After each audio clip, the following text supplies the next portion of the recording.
Good day, ladies and gentlemen. Welcome to FRK 311 Intangible Assets. Reminder, this recording is subjected to copyright. Your specific outcomes with intangible assets, you should be able to stipulate the criteria to be met by assets to qualify as an intangible asset. You should also be able to measure and account for the carrying amount of intangible assets, as well as the disclosure of all aspects relating to intangible assets. Assessment criteria. Please go and look at your handouts for this assessment criteria and the specific outcomes for this topic. IAS 38 Intangible Assets is based on the principles of PPE, your IAS 16. So therefore, intangible assets are carried at cost or revalued amounts. Due to the specialized nature of intangible assets, this standard prescribes additional rules for the accounting treatment of intangible assets.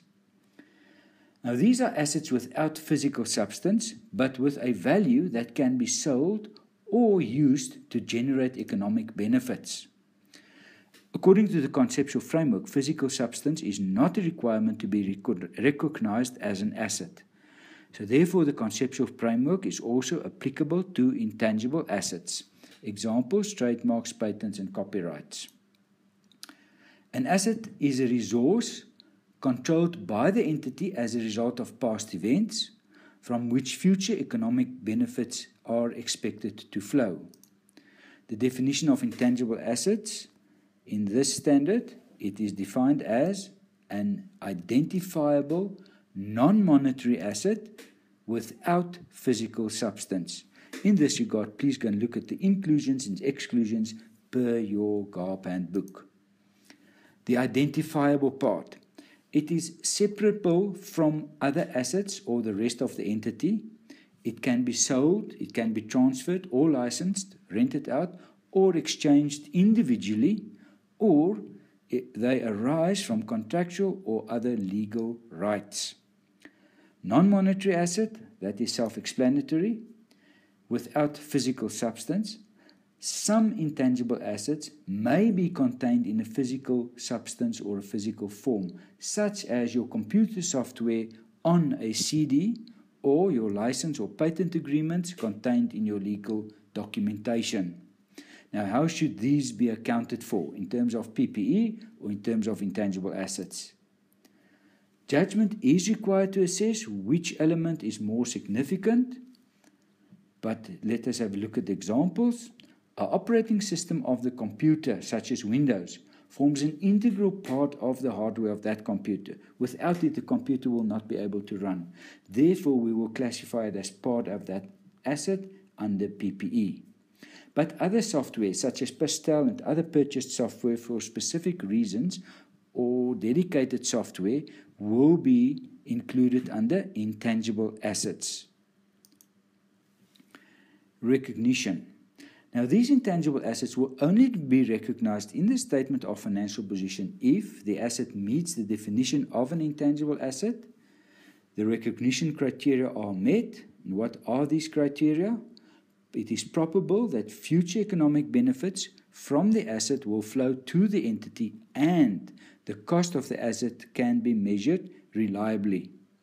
Now, the above will be applied to initial and subsequent. Let us now look at the initial measurement of the different ways in which we can acquire these assets.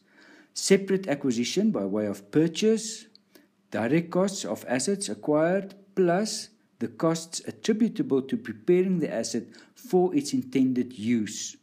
Please look at the inclusions, exclusions per your textbook. Assets can also be acquired as part of a business combination. Now, when these intangible assets are purchased as part of a business combination, you must recognize the identifiable intangible asset acquired in the business combination separately from goodwill. That is very important.